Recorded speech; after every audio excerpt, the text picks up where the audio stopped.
नमस्कार मित्रांनो, स्वागत आहे तुम्हा सर्वांचंच आपल्या आजच्या या व्हिडिओमध्ये। आजच्या आपल्या या व्हिडिओमध्ये आपण जाणून घेणार आहोत मग या मालिकेच्या पुढील काही येणाऱ्या भागांचे लेटेस्ट त्याचबरोबर इंटरेस्टिंग अपडेट। त्यामुळे पटापट व्हिडिओला लाईक करा, तसेच चॅनलला सबस्क्राईब करून बेल आयकॉन प्रेस करा, जेणेकरून तुम्हाला पुढच्या प्रत्येक व्हिडिओचं नोटिफिकेशन मिळत जाईल आणि सर्व व्हिडिओंचा आनंद हा अगदी उत्तम पद्धतीने घेता येईल। चला तर मग मित्रांनो, अजिबात वेळ वाया न घालवता सुरुवात करूया आपल्या आजच्या या व्हिडिओला। तर आता आपण इथे पाहतो की अर्जुनने कोर्टामध्ये ही गोष्ट तर सिद्ध केलेली आहे की दोन्ही खुनांजवळ महिपतचा काहीतरी संबंध आहे। त्यामुळे महिपतला पोलीस कस्टडी देण्यात यावी आणि त्याची कसून दोन्ही केससाठी चौकशी करण्यात यावी अशी माझी कोर्टाला कळकळीची विनंती आहे। त्यानंतर आता कोर्टाने अर्जुनच्या विनंतीचा स्वीकार केलेला असतो आणि महिपतला पोलीस कस्टडी देण्याचा निर्णय घेतलेला असतो। मग काय, आता पोलीस हे महिपतला ताब्यात घेतात आणि तिकडनं घेऊन जातात। आता इथे महिपतला मात्र एक वेगळाच कॉन्फिडन्स असतो की मी काही फार काळ जेलमध्ये राहणार नाही, मी ताबडतोब सुटून येणार, दामिनी देशमुख मला सोडवणार।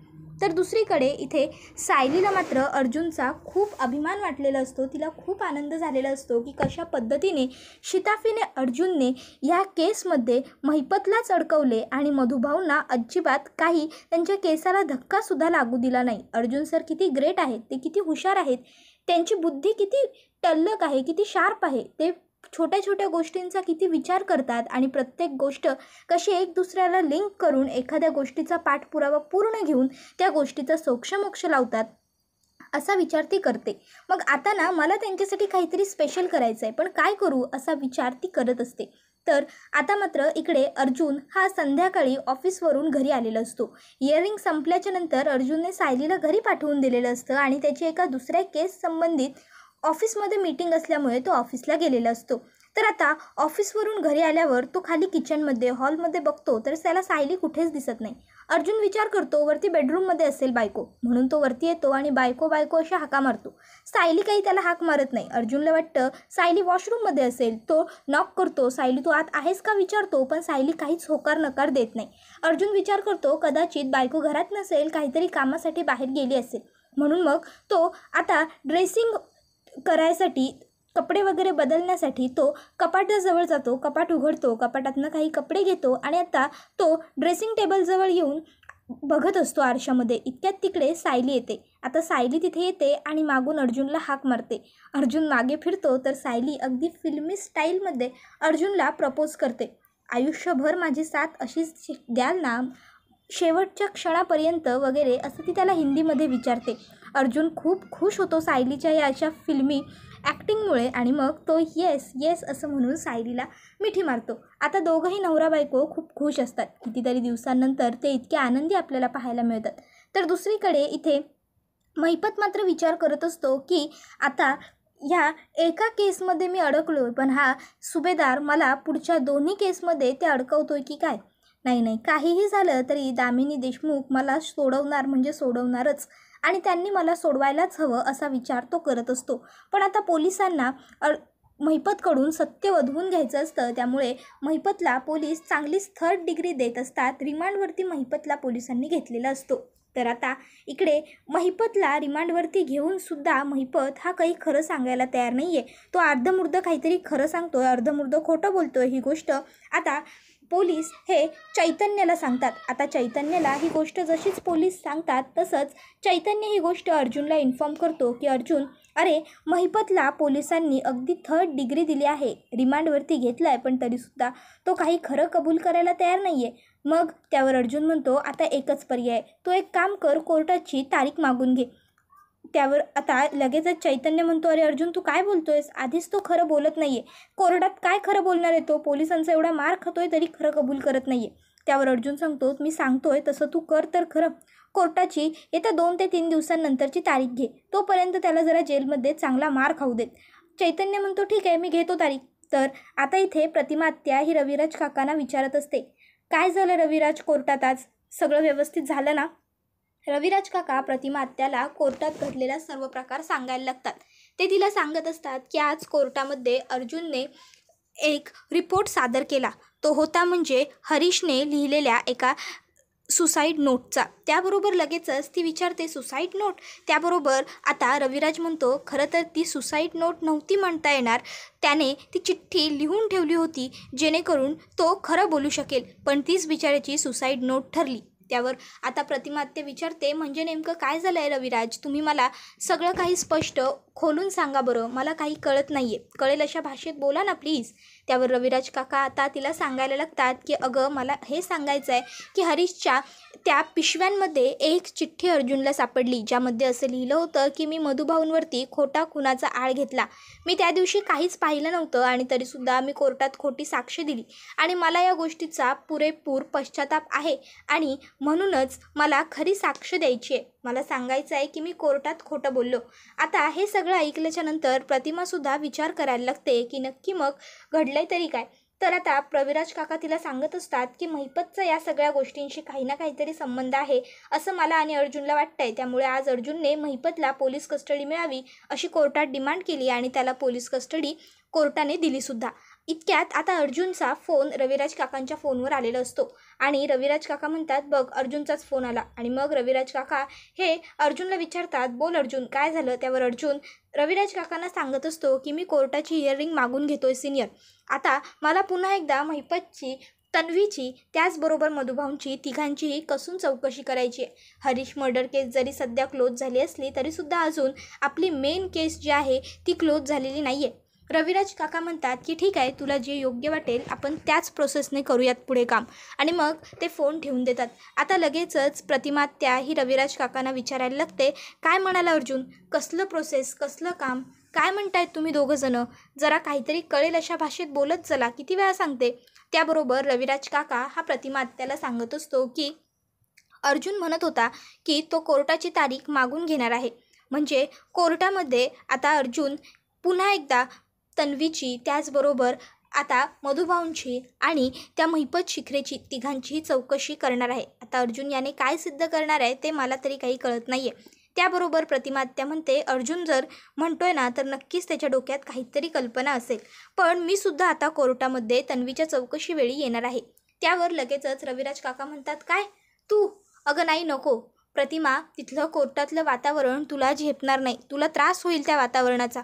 प्रतिमा म्हणत असते रविराज अहो तुम्ही काय बोलताय, तुम्हाला कळतंय का, माझ्या मुलीची तन्वीची आता कोर्टामध्ये जवळपास 5व्यांदा किंवा 6व्यांदा चौकशी होणार आहे आणि मी कोर्टामध्ये येऊ नको. नाही काही झालं तरी मी तुमच्याबरोबर कोर्टात येणार म्हणजे येणार. तन्वीला माझी गरज पडू शकते कारण कोर्टामध्ये अर्जुन तिला काहीही उलटेपालटे प्रश्न विचारेल, त्यावेळेस तन्वी गोंधळून जाईल, घाबरेल, त्यावेळेस तिला माझ्या आधाराची आई म्हणून गरज असेल आणि मी त्यावेळेस तिथे असणं हे मला तरी गरजेचं वाटतंय. त्यामुळे तुम्ही मला काही सांगू नका आणि समजावू नका, मी तुमचं ऐकणार नाही, मी तुमच्याबरोबर येणार असा हट्टच आता प्रतिमा आत्याने धरलेला असतो. आता रविराज काका म्हणतात की बरं ठीक आहे, तुला यायचं आहे ना माझ्याबरोबर, काहीच हरकत नाही, तू ये, पण तू स्वतःची आणि स्वतःच्या तब्येतीची काळजी घेशील असं मला प्रॉमिस कर. तुला जर तिथे काही त्रास वाटला तर तू ताबडतोब तिकडनं घरी निघून येशील. त्यावर प्रतिमा आत्या म्हणते हो चालेल, आपण बरोबर जाताना गाडी आणि ड्रायव्हर घेऊन जाणार आहोत ना, मग जर मला वाटलं की हे वातावरण मला असह्य होतं आहे किंवा मला इथे कोंडल्यासारखं होतं आहे तर मग मी ताबडतोब तिथे लगेचच सांगून ड्रायव्हरला निघून येईन घरी ड्रायव्हरबरोबर. त्याबरोबर रविराज काका म्हणतात बरं ठीक आहे. मग आता येत्या 2-3 दिवसांनंतरच आपल्याला कोर्टामध्ये जावं लागेल कारण अर्जुनने चैतन्याला कोर्टाची तारीख मागून घ्यायला सांगितली आहे. मग आपण कोर्टात जाऊ, काय घडतंय ते आपल्याला तिथेच कळेल. आता त्यांचं एवढं बोलणं झाल्यानंतर दोघंही रात्री जेवतात आणि झोपून घेतात. 2-3 दिवसांनंतर आता अर्जुनने पुन्हा रविराजला कॉल केलेला असतो आणि तो सांगतो की काका कोर्टाची हिअरिंग आहे आपल्या. तर दुसरीकडे आता इथे सायली ही देवीच्या पाया पडत असते आणि ती आभार व्यक्त करत असते, आज जे काही घडलं ते सगळं व्यवस्थित घडलं, तुझ्यामुळे झालं हे सगळं देवी आई, अशीच माझ्या पाठीशी कायम उभी राहा. आज अर्जुन सरांनी त्या महिपतला हरीश काकांचा खून केल्याची शिक्षा मिळवून दिली आहे. असंच अर्जुन सरांना आणखीन यश मिळू देत आणि विलासचा खून झाला, आमच्या आश्रमाला कुलूप लागलं, या सगळ्या गोष्टींबद्दलसुद्धा त्या महिपतला चांगली अद्दल घडू देत. कायम आजपर्यंत जशी आमची साथ देत आली आहेस तशीच यापुढेही दे आणि या सगळ्यातून आम्ही सुखरूप बाहेर पडू देत. आजपर्यंत माझ्या मधुभाऊंनी साध्या एका मुक्या प्राण्यावर हात उचलला नाही तर मग ते एखाद्या व्यक्तीचा खून कसं काय करू शकतात? त्यांनी काही केलेलं नाही आहे हे तुला माहीत आहे, त्यामुळे निर्दोष व्यक्तीला शिक्षा होऊ देऊ नकोस, मधुभाऊंच्या पाठीशी उभी राहा, अशी सगळी प्रार्थना सायली करत असताना अर्जुन तिकडे येतो. अर्जुन सायलीला मागून अलगद तथास्तु असं म्हणतो. सायली मागे बघून हसते. त्यावर अर्जुन तिला म्हणतो, तुमच्या मनात ज्या काही इच्छा आहेत त्या सगळ्या पूर्ण होतील. तुम्ही कशाचीच काळजी करू नका, कारण सत्याची बाजू ही नेहमी जिंकते हे मी तुम्हाला कायम सांगत आलो आहे, असं म्हणत असतो. तर दुसरीकडे इथे प्रियाला मात्र खूप जास्त टेन्शन आलेलं असतं. ती मनातल्या मनात म्हणत असते की ह्या अर्जुनने आता त्या महिपतला तर अडकवलेला आहे, आता मी सुद्धा या सगळ्यामध्ये अडकणार नाही ना. त्या महिपतला वाचवण्यासाठी त्याच्याकडे गडगंज पैसा आहे, त्या दामिनीसारखी हुशार वकील आहे, पण माझं काय, माझ्याकडे काहीच नाही आहे. जर त्या किल्लेदारला कळलं की मी खोटं बोलते तर मात्र तो मला सोडणार नाही, तो मला तुरुंगात घालवणार. तुरुंगात घालवतोय की माझा जीव घेतोय तेच कळत नाही आहे. आता या सगळ्या विचारात प्रिया गुंतलेली असतानाच प्रियाला आलेली असते ती म्हणजे कोर्टाची नोटीस. प्रिया सुभेदार आहे का असं विचारल्यावर, तन्वी सुभेदार आहेत का असं विचारल्यावर प्रिया पुढे येते आणि हो मीच असं म्हणते. त्याबरोबर पोस्टमॅन तिच्या हातात लेटर देतो आणि तिकडनं निघून जातो. आता कोर्टाच्या इयरिंगचं ते लेटर असतं. ते बघून प्रियाच्या पायाखालची जमीनच सरकलेली असते. प्रिया ताबडतोब तिच्या रूममध्ये जाते आणि रविराज काकांना फोन करून सांगते की बाबा, मला कोर्टाच्या चौकशीसाठी बोलवलेलं आहे. रविराज काका म्हणतात की हो मला माहीत आहे, तू कोर्टात चौकशीसाठी हजर हो तन्वी. त्यावर प्रिया म्हणते, बाबा हो हे काय बोलताय तुम्ही, तिथे गेलं ना की माझा जीव कोंडतो, मला त्रास होतो. खरं तर प्रिया आता ही सगळी नाटकं करत असते. रविराज काका म्हणतात की हो बाळा मला माहिती आहे, पण तरीसुद्धा तुला कोर्टात हजर व्हावंच लागेल. कारण काय आहे ना, हे बघ, कोर्टात एकदा तरी आता तुझी चौकशी व्हावीच लागेल, कारण या सगळ्यामध्ये महिपत शिखरे जसा दोषी पकडलाय तसंच आता कोर्टाला तुझ्यावरती संशय आहे. त्यामुळे चौकशीपासून पळण्यात काही अर्थ नाही आहे. चौकशीला एकदाच सामोरी जा आणि मोकळी हो. आता मात्र रविराज काका एवढं बोलून फोन कट करतात. प्रियाला वाटलं होतं की हा किल्लेदार तरी माझी चौकशी थांबवेल, चौकशी होऊ देणार नाही, पण आता हाच तर माझ्या विरोधात बोलतोय. आता मी काय करू, काहीही झालं तरी मला चौकशीला सामोरं जावंच लागणार आहे. पण कसं, जर तिथे माझ्या तोंडून काही उलटं पालटं गेलं तर खूप मोठी गडबड त्या ठिकाणी होऊन जाईल असा विचार ती करत असते. त्यानंतर स्वतःला शांत करून काही झालं तरी आपण चौकशीला सामोरं जायचं आहे असं ती स्वतःच्या मनाला सांगते. तर दुसरीकडे आता इथे रविराज काका हे प्रतिमा आत्याला सांगतात, प्रतिमा उद्या आपली 12:30ची कोर्टात इयरिंग आहे, त्यामुळे आपल्याला घरातून 11:30 वाजता ते 12 वाजता निघायचं आहे. काही झालं तरी आपल्याला वेळेत पोहोचायचं आहे, त्यामुळे तो आवरून घे असं सांगतात. प्रतिमा आत्या म्हणते, काळजी करू नका, मी उद्या लवकरच आवरून तयार राहीन. त्यानंतर सगळेजण कोर्टात पोहोचलेले असतात. आता इथे प्रतिमा आत्या, रविराज काका, प्रियाबरोबर आज अश्विनही आलेलं असतो, सायली, अर्जुन, मधुभाऊ, त्याचबरोबर दामिनी देशमुख, साक्षी आणि पोलीस हे महिपतला घेऊन देखील आलेले असतात. आता अर्जुन हा कोर्टात हजर होतो आणि आता मी कोर्टाची कारवाई सुरू करतो असं सांगून तो जज साहेबांना म्हणत असतो, जज साहेब मी ॲडव्होकेट अर्जुन सुभेदार आणि हे माझे अशील मधुकर पाटील, आज यांच्या आश्रम केसची हिअरिंग आहे. आणि मग पुढे तो सांगतो की मला आज या कोर्टामध्ये आरोपी मधुभाऊ, त्याचबरोबर महिपत शिखरे आणि आय विटनेस तन्वी किल्लेदार उर्फ सुभेदार हिची चौकशी करायची आहे असं म्हणतो. आणि त्यानंतर मग अर्जुन हा चौकशीला सुरुवात करतो. सगळ्यात अगोदर तो मधुभाऊंची चौकशी करतो. मधुभाऊ ही अर्जुनच्या प्रत्येक प्रश्नाची अगदी व्यवस्थित चोख उत्तरे देतात आणि मग मधुभाऊंना अर्जुन तिकडनं निघून जायला सांगतो. मधुभाऊ गेल्यानंतर त्याच विटनेस बॉक्समध्ये अर्जुन आता प्रियाला बोलवतो आणि प्रियाची चौकशी करायला लागतो. आता प्रिया नेहमीप्रमाणे तुटक मुटक खोटं नाटं अर्जुनला सांगत असते. अर्जुन हा प्रियाची चौकशी पूर्ण करतो आणि प्रियालासुद्धा आता तुम्हीसुद्धा जाऊन बसू शकता असं सांगतो. प्रियाही तिकडनं निघून गेल्यानंतर अर्जुन म्हणत असतो, आणि आता तिसरी आणि शेवटची व्यक्ती म्हणजेच महिपत शिखरे यांची मला चौकशी करायची आहे असं म्हणतो. मग आता महिपतला पोलीस घेऊन आलेले असतात. महिपत हा आता विटनेस बॉक्समध्ये हजर झालेला असतो आणि आता अर्जुनने महिपतच्या चौकशीची सुरुवात केलेली असते. महिपतसुद्धा अर्जुनने विचारलेल्या प्रश्नांची उत्तर द्यायला सुरुवात करतो. आता महिपत हा खोटं बोलतच असतो, पण तरीसुद्धा तो असा कॉन्फिडेंटली खोटं बोलत असतो की जसं काय तो सगळं काही खरं सांगतोय.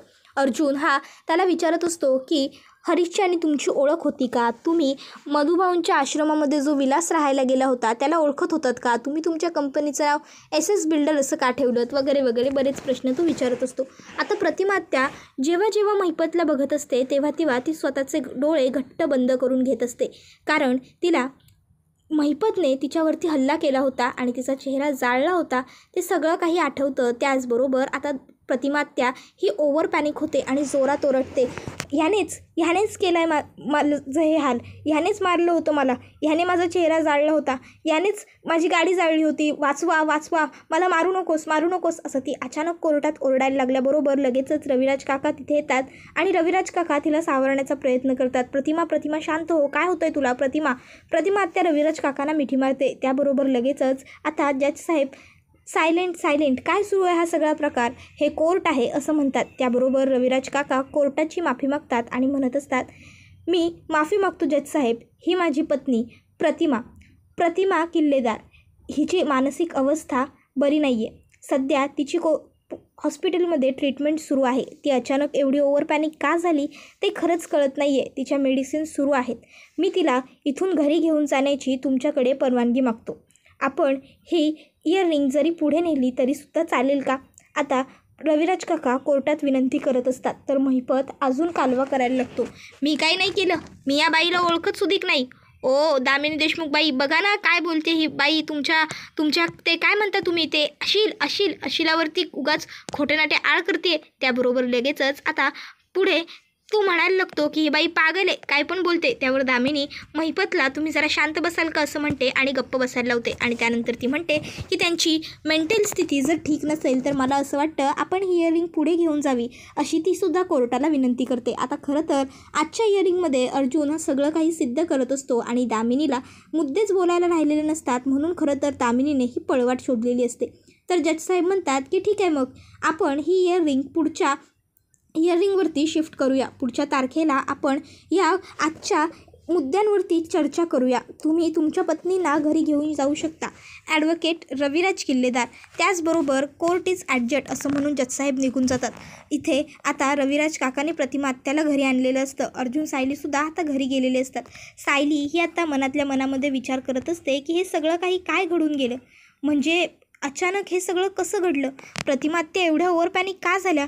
आता प्रतिमा आत्यांची सायलीला सारखी आठवण येत असते आणि त्यामुळे तिलासुद्धा आता शांत स्वस्थ बसवत नसतं. मग आता सायली ही लगेचच म्हणायला लागते की नाही मला काही धीर धरवत नाही आहे, मला प्रतिमा आत्यांना भेटायचं आहे. आणि मग सायली आणि अर्जुन प्रतिमा आत्यांकडे आलेले असतात. प्रतिमा आत्या ह्या खूप जास्त घाबरलेल्या असतात, बावरलेल्या असतात. सायली प्रतिमा आत्यांच्या शेजारी बसते आणि त्यांना समजावण्याचा प्रयत्न करत असते. तर अर्जुनसुद्धा प्रतिमा आत्याला सांगत असतो, आत्या आहे बघ, शांत हो, मला तू जे बोलतेस ना त्याच्यावरती विश्वास आहे. मला खात्री आहे तू चुकीचं आणि खोटं काही बोलत नाही आहेस. मला माहिती आहे नक्कीच त्या महिपतने काहीतरी केलं असेल म्हणूनच तू बोलतेस. कोणी तुझ्यावर विश्वास नाही ठेवला ना तरीसुद्धा माझा आणि मिसेस सायलींचा तुझ्यावरती पूर्ण विश्वास आहे. तू जरा शांत हो प्लीज, जरा आराम कर. त्यानंतर आता प्रतिमा आत्या ही जरा शांत झालेली असते. अर्जुन हा लगेचच आता रविराज काकांना म्हणतो, सिनियर आपण बाहेर बसूया, सायली आहे इथे आत्याजवळ. त्याबरोबर लगेचच रविराज काका ठीक आहे म्हणतात. ते दोघं बाहेर आल्यावर रविराज काका विचारतात, काय झालं अर्जुन, तू मला असं बाहेर का घेऊन आलास, काही बोलायचं होतं का? त्यावर अर्जुन म्हणत असतो, सिनियर काय माहीत का, पण प्रतिमा आत्या जे काही बोलते त्यामध्ये मला ना काहीतरी तथ्य वाटतंय, नाहीतर ती असं का बडबडली असती. त्यावर रविराज काका म्हणत असतो, अर्जुनाला हे कसं शक्य आहे? प्रतिमा ही सध्या आजारी आहे, त्यामुळे ती कोणत्याही व्यक्तीवरती जर असे आळ करत असेल तर ते खरं मानणं आपल्याला योग्य नाही ठरणार. ती जर असं काहीतरी बोलते आहे तर कदाचित तिने एखादी वाईट गोष्ट पाहिली असेल आणि तिने त्या जागी स्वतःला इमॅजिन केलं असेल तर. त्यावर अर्जुन म्हणत असतो, काका आतापर्यंत अशा बऱ्याच गोष्टी आपण पाहिल्या आहेत, पण प्रतिमा आत्यासारखी एकही केस आपण पाहिलेली नाही आहे. आता प्रतिमा आत्या ही गोळ्या औषधं वेळेवर घेते, तिला पॅनिक अटॅक वगैरे सुद्धा काही येत नाही आणि कालही ती व्यवस्थित होती आणि म्हणून ती तुझ्याबरोबर कोर्टात यायला तयार झाली होती. आणि कोर्टात आल्यावरच अचानक तिला काय झालं, इतके दिवसात काही नाही आणि अचानक मला ना या सगळ्याच्या मुळाशी महिपतच आहे असं वाटतंय. तू जरी माझी साथ दिली नाहीस तरी या सगळ्याचा शोध घेण्याचा प्रयत्न मी नक्की करणार आहे. मी माझ्या आत्याला हे असं त्रासात नाही बघू शकत आणि जर महिपतची चूक असेल तर मी त्याला सोडणार नाही. त्यावर लगेचच रविराज काका म्हणतात, तू नाही आपण. जर खरोखर या सगळ्यामध्ये महिपतची चूक असेल ना किंवा महिपतचा या सगळ्यात थोडा जरी हात असेल तरी मी त्याला चांगली अद्दल घडवेन. माझ्या बायकोला आणि माझ्या मुलीला माझ्यापासून 22 वर्ष दूर राहायला लागलं याची शिक्षा मी त्याला मिळवून देईनच. त्यानंतर आता इकडे हे सगळं काही बोलणं नागराजने ऐकलेलं असतं. मग काय, नागराज हा लगेचच इथे हे सगळं काही महिपतला सांगतो. आता नागराजने हे सगळं महिपतला सांगल्याबरोबर महिपत आणि नागराज ह्या दोघांच्या डोळ्यासमोर स्वतःचं मरण जिवंत अर्जुन आणि रविराज काकांच्या रूपामध्ये आलेलं असतं. ते दोघंही प्रचंड घाबरलेले असतात. त्यांना कळत नसतं की जर आता ह्या अर्जुनला आणि किल्लेदारला सगळं खरं कळलं तर ते दोघं आपलं काय करतील. किल्लेदार आपल्याला जिवंतच सोडणार नाही, तो आपला खून करून टाकेल असं आता त्या दोघांनाही वाटत असतं. तर दुसरीकडे आता इथे सायली ही प्रतिमात्यांची समजूत वगैरे काढते आणि मग अर्जुन व सायली घरी निघून येतात. त्याबरोबर आता हा व्हिडिओ इथेच संपतो.